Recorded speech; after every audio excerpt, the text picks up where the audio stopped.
شہر کے بیچ میں جامعہ مسجد کے دروازے کے سامنے ریحان کا چائے کا ہوٹل ہے۔ اس کا ہوٹل خوب چلتا ہے۔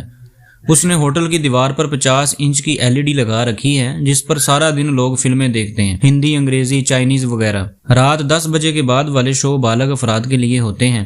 ریحان کو فلموں کی کافی پہچان ہے۔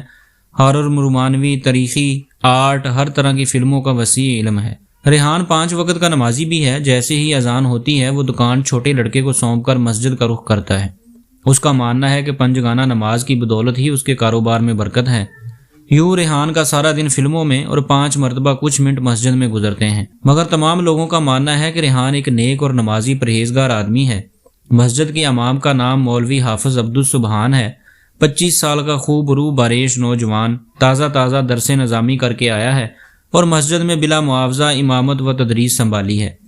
نماز پڑھانے اور بچوں کو درس دینے کے بعد مسجد سے ملحق حجرے میں جا بیٹھتا ہے اور کتابوں میں کھو جاتا ہے۔ کل عصر کی نماز کے بعد مولوی صاحب کا چائے پینے کا من ہوا تو مولانا صاحب کے دل میں خیال آیا کیوں نہ آج اپنے ریحان بھائی کے ہوٹل سے چائے پی جائے۔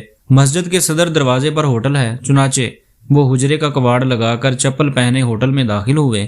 تمام فلم بین جو پیشاب روکے آنکھیں پھاڑے فلم میں مست تھے، مولوی صاحب کو دیکھ کر یوں چونکے جیسے کوئی خلائی مخلوق ہوٹل میں داخل ہو گئی ہو۔ مولوی صاحب نے چائے کا کہا اور ایک کونے میں بیٹھ کر رسالہ پڑھنے لگ گئے۔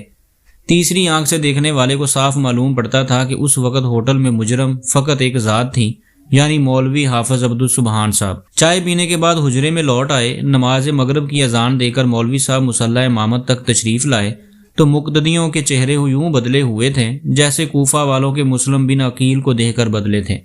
اطراف میں بات پھیل چکی تھی کہ مولوی صاحب فلمیں بہت دیکھتے ہیں اور ان کے پیچھے نماز جائز نہیں۔ مولوی صاحب کی چھٹی کروا دی گئی۔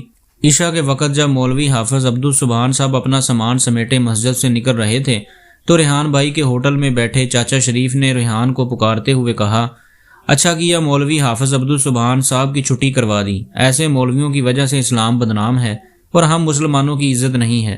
ریحان نے ہاں میں ہاں ملائی اور پھر سے سب دوبارہ فلم دیکھنے میں مگن ہو گئے۔ یہ ہے ہمارے معاشرے کا حال۔ ریحان سارا دن فلمیں دیکھنے اور دکھانے والا نیک ہے، اور مولوی صاحب 5 منٹ چائے پینے گئے تو بہت بڑے گناہگار ہو گئے۔ اللہ ہم سب کو ہدایت عطا فرمائے، آمین۔